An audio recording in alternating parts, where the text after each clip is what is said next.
The next thing we want to do is program our controller. So we're going to take the center knob and turn it to program.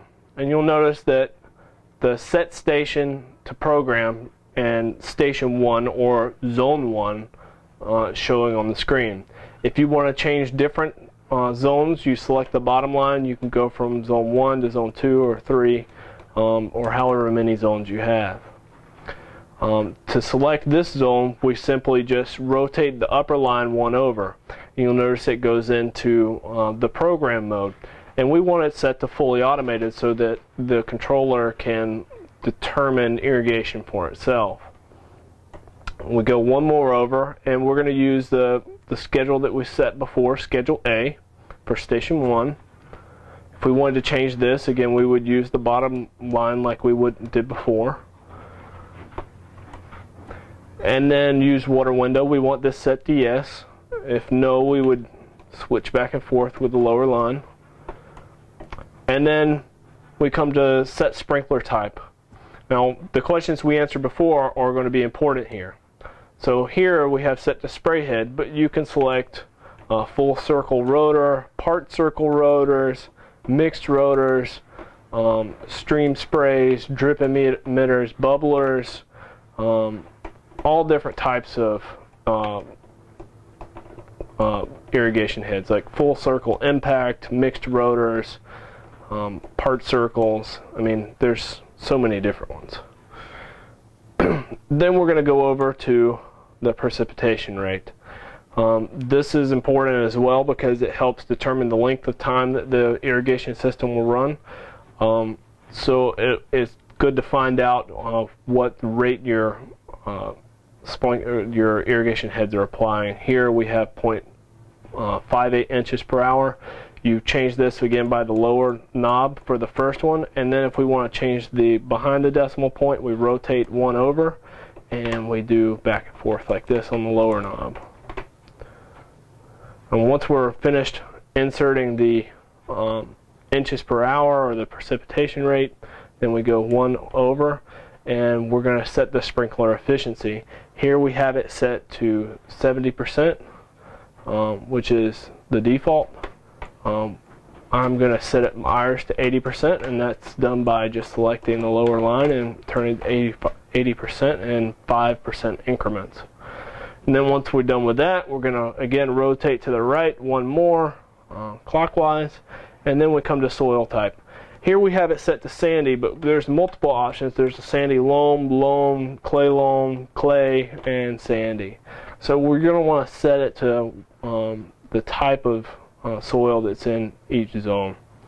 So then after we've selected our soil type, we're going to go to 1 more to the right, and then we see that it says set plant type on your upper line, and then the type of plant that's in the area. So here we have warm season turf, but there's multiple options. You have combined turf, like if you have different types of turf, flowers, trees, shrubs which have high water use, shrubs medium water use, shrubs low water use, mixed high water use, so more mixed, more low water use mixed, native shrubs and trees, native grasses.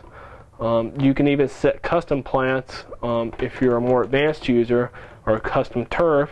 You also have cool season turf as well if you're from up north. But most of Florida is going to, or if not all of Florida, is going to be using warm season turf for its turf grass species, and other like mixed ornamentals and shrubs and other things for its bedded areas. Here, once we've selected the type of plant that's in the zone, we're going to leave it as is, and then make a counterclockwise move to the right on the upper line, and then we're going to set the root depth. Here it has a default for the turf grass as being 6 inches. If you want to change it, you can do your lower line and change your default. I recommend just staying with default for the time being.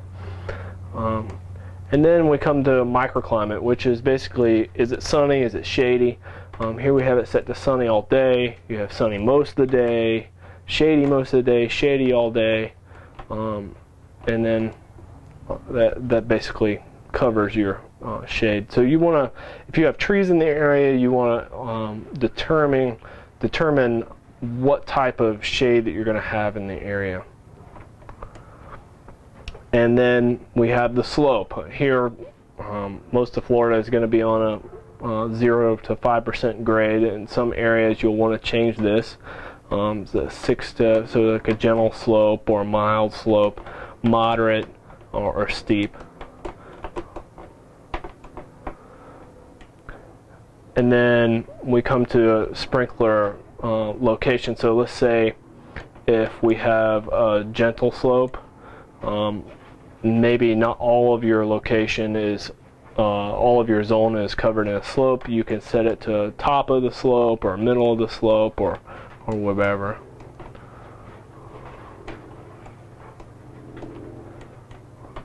And then we come to usable rainfall. Here we have it set to 25%.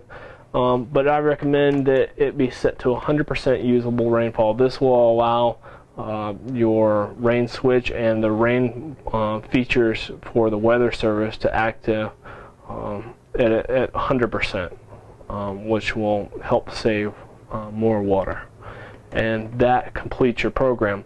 Now you'll want to go through every cycle with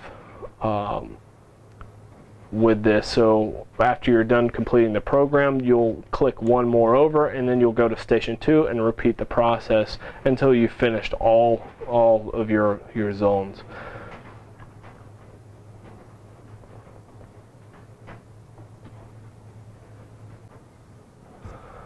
Now let's say you wanted to manually run your irrigation system. All you would need to do is take the center knob when it's in the run position and turn it one click to the left. And then it's going to say manual water specific stations. And then what you're going to do is take the upper line and turn it once to the right, and you'll see that it sets up manual water set station 1, and it gives you on the lower line a place to select the number of minutes that you would like it to run. So if, let's say, you didn't want station 1 to run, you wanted station 2 to run, you would just go one more click to the right and you would see station 2 pop up there, and then you would just basically turn the lower line to the right or to the left based on which how many minutes you wanted the irrigation system to run.